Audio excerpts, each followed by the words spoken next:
Hey guys, today we're gonna review the Acrux AR. To date, it is the only mountaineering boot from Acrux.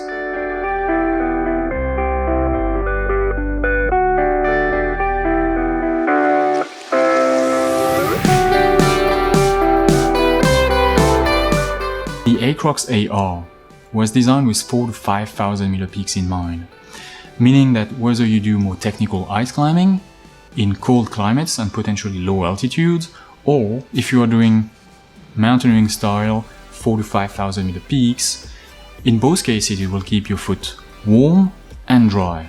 This boot will fit people with narrower feet better than people with wider feet. In my case, I had to go up half a size compared to what I usually wear to decrease the pressure on the side of the boot. Today, I have with me the older and the newer version of the Acrux AR. The only difference worth mentioning between these two versions is the zipper. On the older model, they were using a T-zip zipper. On the newer one, it is a YKK.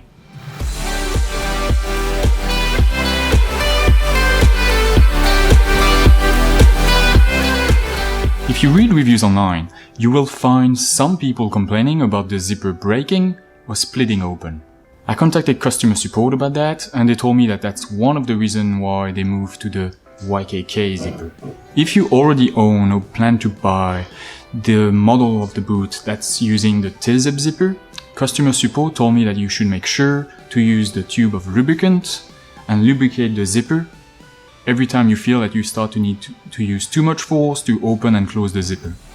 I did try myself to lubricate the zipper on one of the boots that I have, and it does make a world of a difference.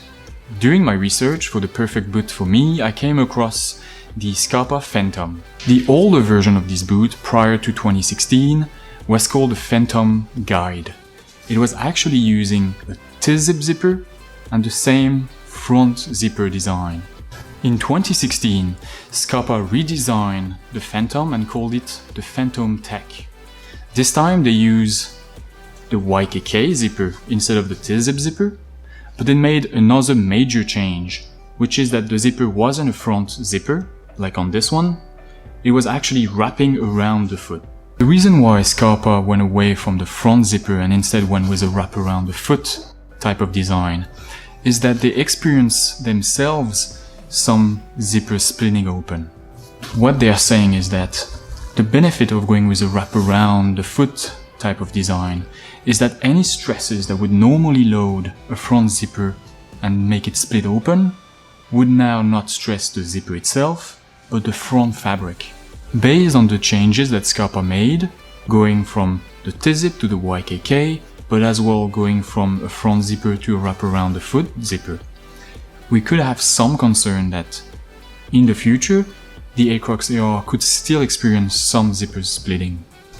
When it comes to waterproofness, Acrux advertised these boots as being waterproof. I wanted to test the waterproofness for myself, so I did just that, and both versions came out completely dry, so they do stand to the spec of being waterproof.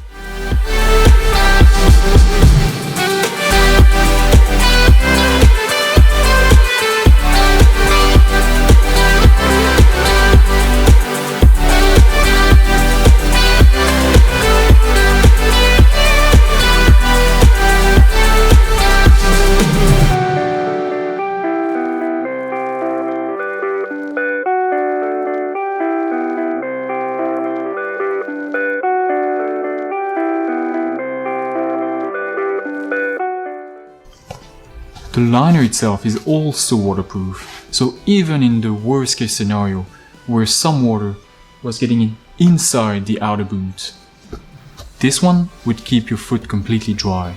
The Acrux AR has been designed with some flexibility in the sole. Something to keep in mind is it will also depend on your morphology. I'm 190 pounds and I wear with these boots 11.5 to a 12. So definitely it gives more room and more weight for the shoe to flex. I have friends who own these boots, they only have size 8 or 9 and only weigh 150 pounds, 160 pounds, and it probably won't be as big of an issue for them. If like me, you plan to focus more on technical ice climbing, maybe to multi-day trips and in cold climates, this boot is probably the best fit for you. But remember, the right boot for you is the one that fits you. If you do experience that the flex in the sole is a bit too much for your liking, all you have to do is get a very stiff pair of crampons. The Grivel Rambo 4 would probably fit the bill very nicely and compensate for any flex present in the sole. So that's all I have for today. So please leave a like, a comment and subscribe, and I'll see you in the next one. Cheers!